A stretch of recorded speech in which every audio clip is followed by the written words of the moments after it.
Chapter 29. The Scribe's Discovery. Marcus woke to Tom shaking him urgently, his cousin's worried face hovering above him in the dim light of room 47. Marcus, what happened? Aunt Ilara said something about you coming home with bruises. What happened to your face? Do you have anything broken? Marcus touched his tender cheek where the Blackstone brothers' blow had landed. The swelling had gone down, but the discoloration was still visible. Unplanned success happened in an unprotected, primitive, unlawful, magic-filled world. His outburst drew the attention of everyone in the crowded room.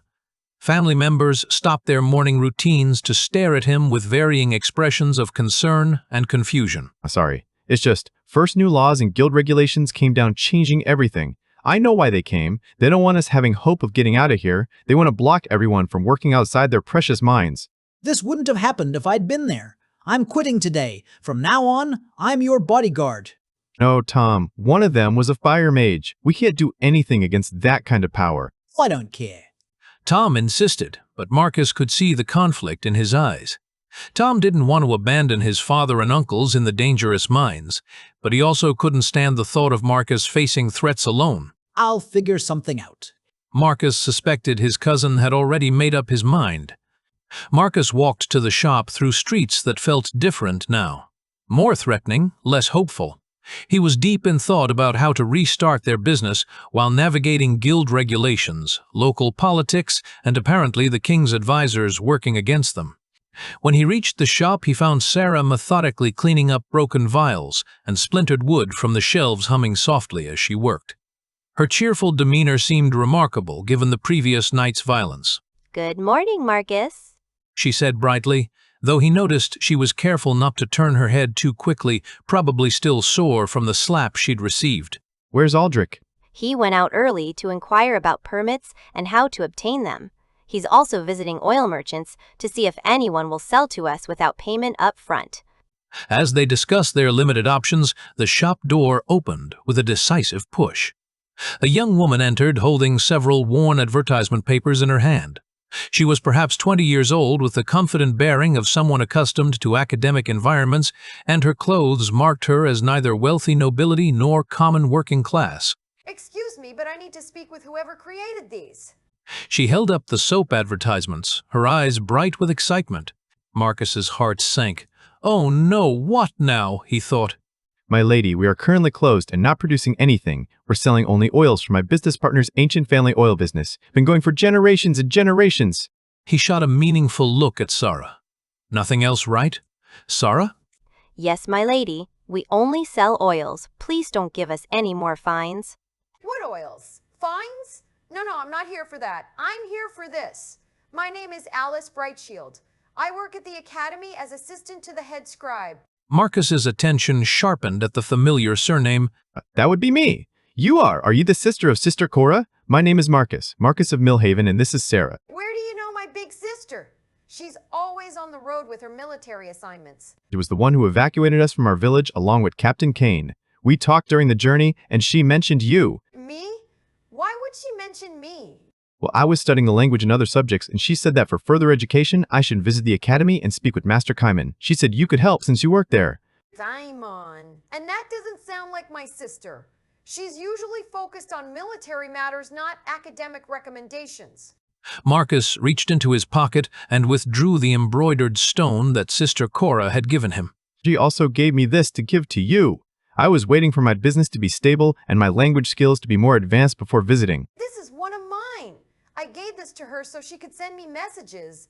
I guess this counts as a message. She reintroduced herself more formally. I am Alice Brightshield, assistant scribe of the Drakmore Academy of Arts and Sciences. You said you made these papers. Will you show me how? Marcus hesitated. After the guild troubles, he was wary of revealing trade secrets to anyone connected with official institutions. These are proprietary methods. Please! You have no idea what you've created. Do you know how much work it takes to create usable paper? Sometimes we don't have any available and we have to write on dried leather. This could revolutionize record keeping.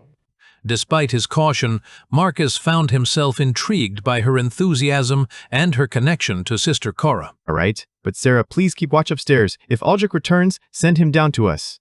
He led Alice to the basement workshop, where his improvised printing equipment was still set up.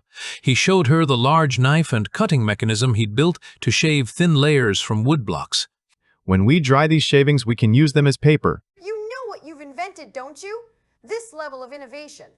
She trailed off, examining the paper-making apparatus with the eye of someone who understood its implications. Oh, but you can't use this for books. It's still wood. After a couple of days, the sheets become brittle and break. You can't bend them like real parchment. This is just for one-time printing. One time what? Marcus picked up the carved wooden plate they used for printing and showed how it matched the lettering on the advertisement papers. You didn't hand-draw all of these? What is this machine? Just then, Marcus heard footsteps on the stairs. Aldrich returning, he quickly gestured for Alice to stay quiet and signaled upward, indicating they should go back to the main shop.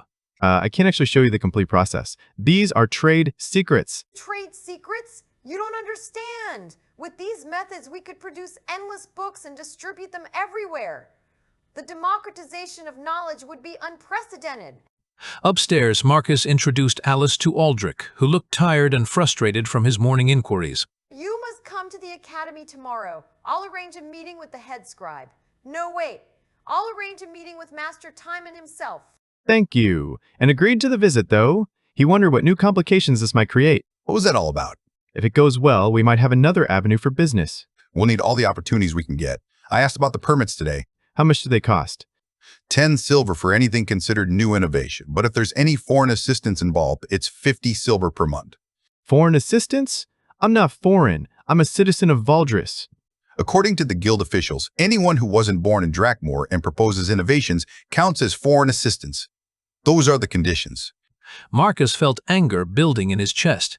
The system was designed to crush innovation and keep refugees dependent on the established order. But maybe, just maybe, the Academy connection could provide an alternative path forward. Tomorrow's meeting with Master Timon might be more important than we realized. Academic institutions sometimes have different rules than trade guilds. It was a slender hope, but it was the only one they had.